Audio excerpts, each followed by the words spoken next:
USC beats UCLA 48-45. Now, there were a lot of Bruins fans after the game on social media going absolutely crazy on Chip Kelly for the defense.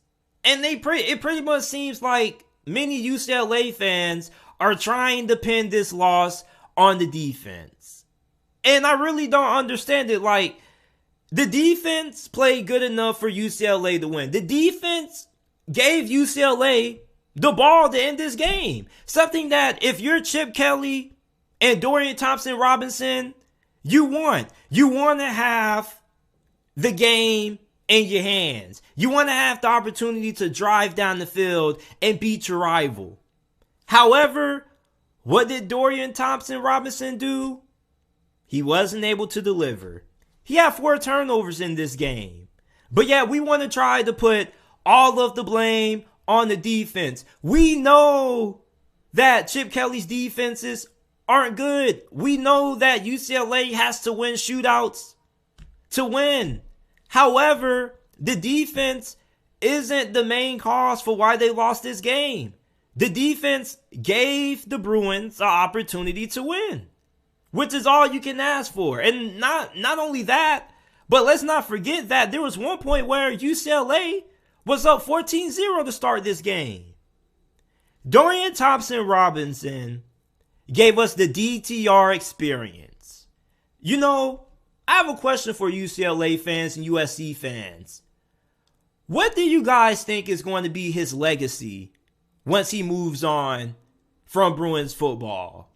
Because I think of Dorian Thompson-Robinson as a really good player who at times can be a little reckless. And at times, he can cost you games. Sometimes you don't even want to trust him to throw the football.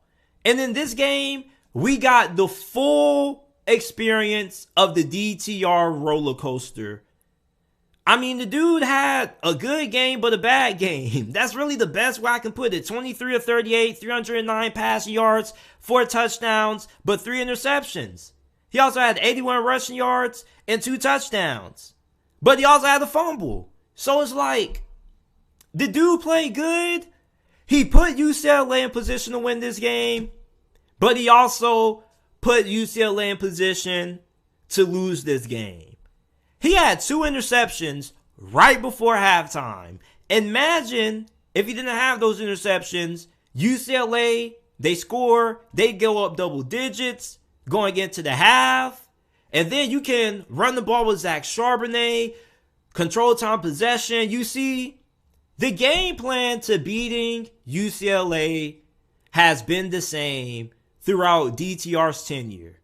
Stop the run, keep DTR in the pocket, force him to beat you through the air, and there you go.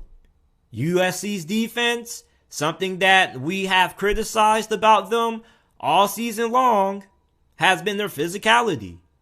They look pretty physical to me in this game. I mean, they did a pretty good job at holding Zach Charbonnet to under 100 yards. Because we know when Zach Charbonnet goes for over 100, UCLA, they barely lose. And they were able to put the Bruins into third and long situations on a good amount of occasions.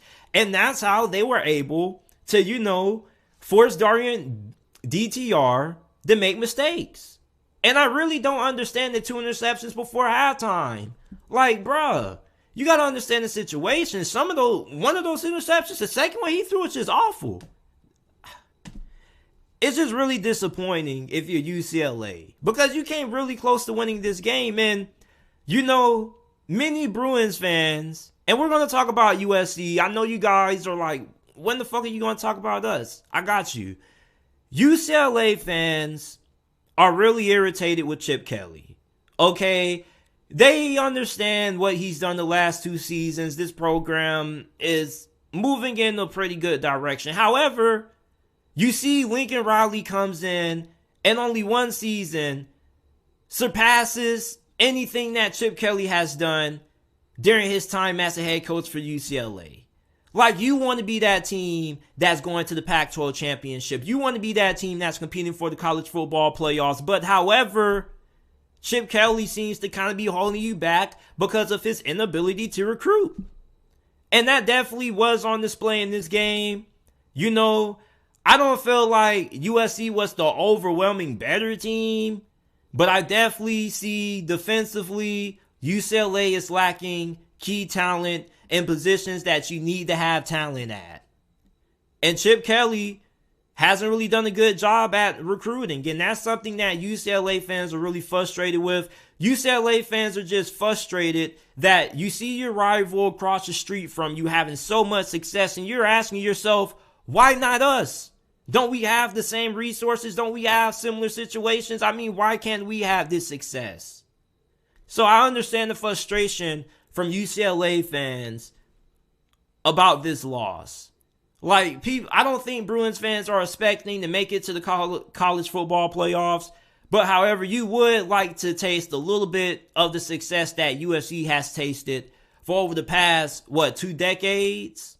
Now, you look at this win from USC's perspective. I mean, Caleb Williams is insane, dog. I really can't believe I thought he was overrated. And I'm glad I'm somebody who actually doesn't listen to the opinions of people in the national media and I actually go and I try to form my own opinion, because there were a lot of people who kind of made it seem like Caleb Williams was overrated. He didn't have a great arm. He was a solid player, but not as good as what a lot of people were making him out to be. Bruh, Caleb Williams is a dog. He's like a more athletic and stronger version of Russell Wilson. He's like everything that Russell Wilson is, but better in a sense. And I'm not trying to be disrespectful to anything that Russell Wilson has done, but if you had to ask me a comparison for Caleb Williams, that's what it is. This dude can make every single throw, especially when he gets outside the pocket. This is where he is so dangerous. 32 of 43. Over 400 yards passing, 2 touchdowns. He did have an interception, but he made up for it. And he had 33 rushing yards and a touchdown. Austin Jones, bro, we was talking about the loss of USC losing their star running back and die, but yet everybody seemed to kind of forget that USC does have a lot of pretty talented guys in the running back room. So Austin Jones comes out 21 carries for 120 rushing yards and 2 touchdowns. Yeah, that kind of catches you by surprise. Because oftentimes when USC has been having success on the ground, it's been with die. But Austin Jones came out there and this dude was a tank. He was a tank. UCLA could not stop him.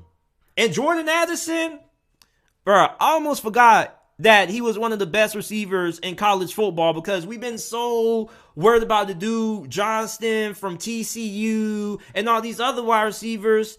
I forgot about Jordan Addison. And honestly, it's a damn Pac-12, because the games be so late at night sometimes that you don't really be having time to watch him play. But Jordan Addison, bro, was going off. 11 catches, 178 receiving yards, 16.2 yards per reception in the touch. He had one play where Lincoln Riley, I believe, put him in the backfield. And he just flew past UCLA's defense like they didn't even try to cover him. It seemed like. I mean, maybe they tried, but it didn't look like they was trying to me with how easy he scored. Like, USC's offense, I'm not going to say it took them a while. However, they didn't get out to as fast as a start as UCLA's offense did. But once this offense really got going, they got going. And UCLA had no answers for them. And plus, you had the Dorian Thompson-Robinson turnovers. That didn't help. So, I mean, USC, even though they are the better team, you know, UCLA left a lot of points on the field. And these turnovers, if they only had one, I definitely think UCLA probably wins this game. Because UCLA had all the momentum at one point. And even when USC was able to get that field goal before halftime, thanks to the DTR gifts, you still felt pretty confident about UCLA's ability to win the game because UCLA's offense was moving the ball down the field. The issue was just taking care of it. So you always had the feeling that this game was going to come down to whoever had the ball last and whoever was able to get the most turnovers. USC did that. Plus, they got one that pretty much sealed the game. And for all you USC fans who feel like, man, even if UCLA didn't have all those turnovers, we still would have won, bruh. UCLA had 3 turnovers, and still had the opportunity to win the game at the end. That tells you everything you need to know. You see, if USC was just an overwhelming better team than UCLA would have had those 3 turnovers and they would have been sent to the gulag because they would have been down by 3 possessions already and the game pretty much would have been wraps. So I think that UCLA, their defense, I think is getting a little bit too much criticism. And the offense, I mean, we're just not going to talk about DTR's 4 turnovers. Come on, bruh. Like, I understand this is the last time we're going to see him play. He had a really good career at UCLA. And I think he's probably one of the better quarterbacks that the Bruins have had. But I mean, bruh, come on. He costed UCLA this game. And there's really people that's defending his performance. Like, I'm not saying he played bad, but he didn't help win the game. As a matter of fact, he was a detriment to UCLA at times with all these turnovers. So USC's defense, I got to give them a lot of kudos. I mean, the defense may not be good statistically, and we may have concerns about how this defense will hold up if they make it to the playoffs, or even how they're going to hold up against Notre Dame or Oregon in the Pac-12 championship. But this defense, what they've done all season, they've been able to get key stops in big moments, and that's all you can ask for. Coming up in big situations, the Trojans improve. They're going to the Pac-12 championship. UCLA, they suffer their 3rd loss of the season.